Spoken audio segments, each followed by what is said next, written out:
ಇವತ್ತು ಸಂಕ್ರಾಂತಿಯ ಪ್ರಯುಕ್ತ ಒಂದು ಬಾಗಿಲ ಪೂಜೆಯನ್ನು ಮಾಡ್ತಾರೆ. ಹಾಗೆ ಎಲ್ಲ ಕಡೆಯಲ್ಲೂ ಮಾಡ್ತಾರೆ. ಉತ್ತರ ಕನ್ನಡದಲ್ಲಿ ಒಂದು ಈ ರೀತಿಯಲ್ಲಿ ಮಾಡೋದನ್ನು ನಾನು ತೋರಿಸ್ತಾ ಇದ್ದೇನೆ. ಇಲ್ಲಿ ಸೋಣೆ ಹೂವನ್ನು ತಗೋಬೇಕು. ಸೋಣೆ ಹೂವು ಅಂತ ಆಗತ್ತೆ, ಅದನ್ನು ತಗೋಬೇಕು. ಹಾಗೆ ಸೇವಂತಿಗೆ ಹೂವು, ಹಾಗೆ ಇಲ್ಲಿ ಹಲಸಿನ ಬೀಜ ಮತ್ತು ಗೇರು ಬೀಜ ಬೇಕಾಗತ್ತೆ.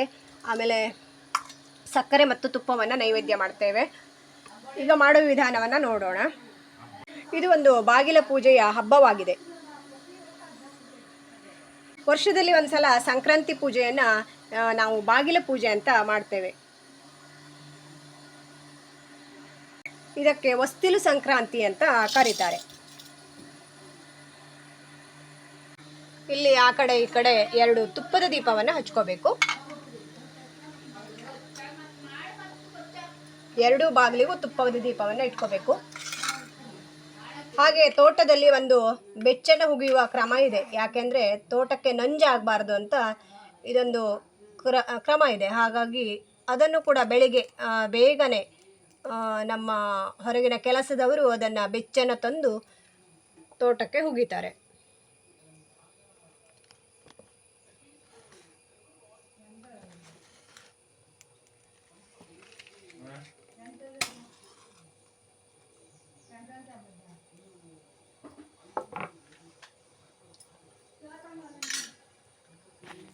ಇದು ಬೆಳಗ್ಗೆನೇ ಮಾಡುವಂಥ ಪೂಜೆ. ಫಸ್ಟ್ ರಂಗೋಲಿ ಹಾಕೋಬೇಕು.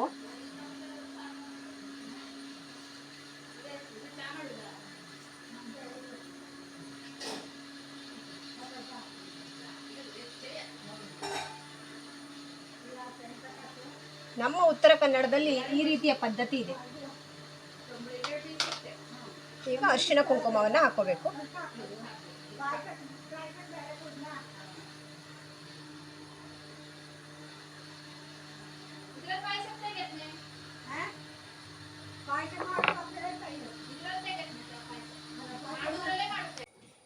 ವಾಸ್ತುವಿಗೆ ಪೂಜೆ ಮತ್ತೆ ಪ್ರಧಾನ ಬಾಗಿಲಿಗೆ ಪೂಜೆಯನ್ನು ಮಾಡ್ತೇವೆ.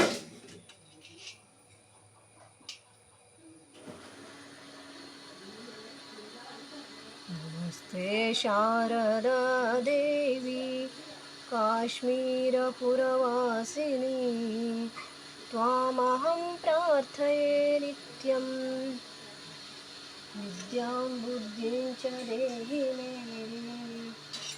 ಈಗ ಹೂವನ್ನು ಹಾಕೋಬೇಕು. ಈ ಸೋಣೆ ಹೂವು ಶ್ರೇಷ್ಠ. ಈ ಹಬ್ಬಕ್ಕೆ ಸೋಣೆ ಸಂಕ್ರಾಂತಿ ಅಂತ ಹೇಳೋದ್ರಿಂದ ಸೋಣೆ ಹೂವು ಶ್ರೇಷ್ಠ. ಹಾಗಾಗಿ ಇದನ್ನು ಇಟ್ಟು ಪೂಜೆ ಮಾಡೋದು.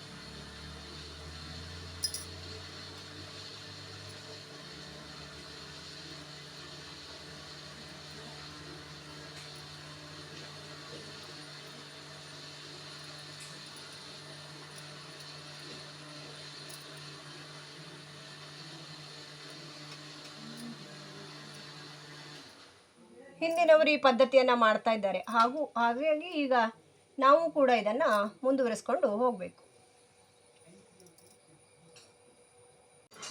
ಈಗ ತೆಂಗಿನಕಾಯಿಯನ್ನು ನೈವೇದ್ಯ ಮಾಡೋದು.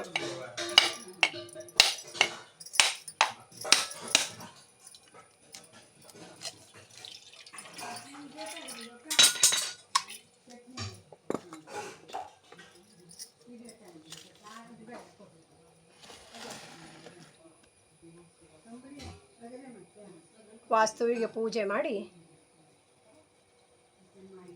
ನಮಸ್ತೆ ಶಾರದಾ ದೇವಿ.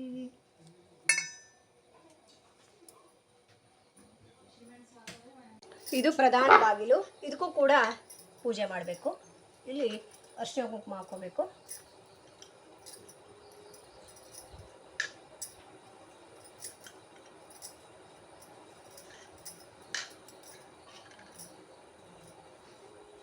ಹಾಗೆ ಇಲ್ಲೂ ಕೂಡ ಸೋಣೆ ಹೂವನ್ನು ಇಟ್ಟು ಪೂಜೆ ಮಾಡೋದು.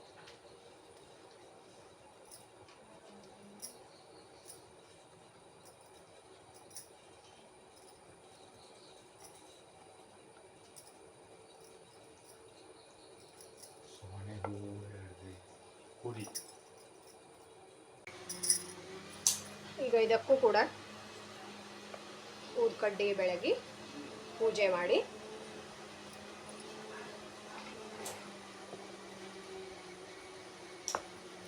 ಹಾಗೆ ವಾಸ್ತುವಿಗೆ ನೈವೇದ್ಯವನ್ನು ಮಾಡೋದು. ಅಕ್ಷತ ಹಾಕೋಬೇಕು.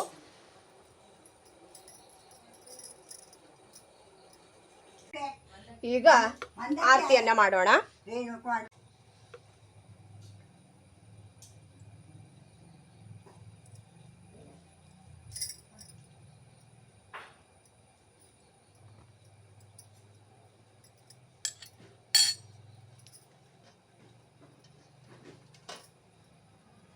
ಇದನ್ನೆಲ್ಲ ನೈವೇದ್ಯ ಮಾಡಿ ಒಳ್ಳೇದು ಮಾಡು ಅಂತ ಕೇಳ್ಕೊಳ್ಳೋದು.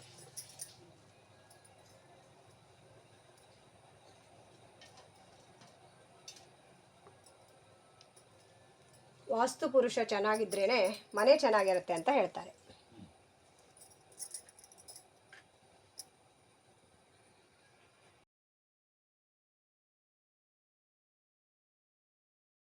ವಾಸ್ತು ಪುರುಷ ನಿದ್ದೆ ಮಾಡ್ತಾ ಇರ್ತಾನಂತೆ, ಮುಂದಿನ ವರ್ಷ ಎದ್ಗುತ್ತಾನಂತೆ. ನಿದ್ದೆ ಮಾಡಿ ಹೇಳ್ತಾನೆ ಅಂತ ಹೇಳ್ತಾರೆ.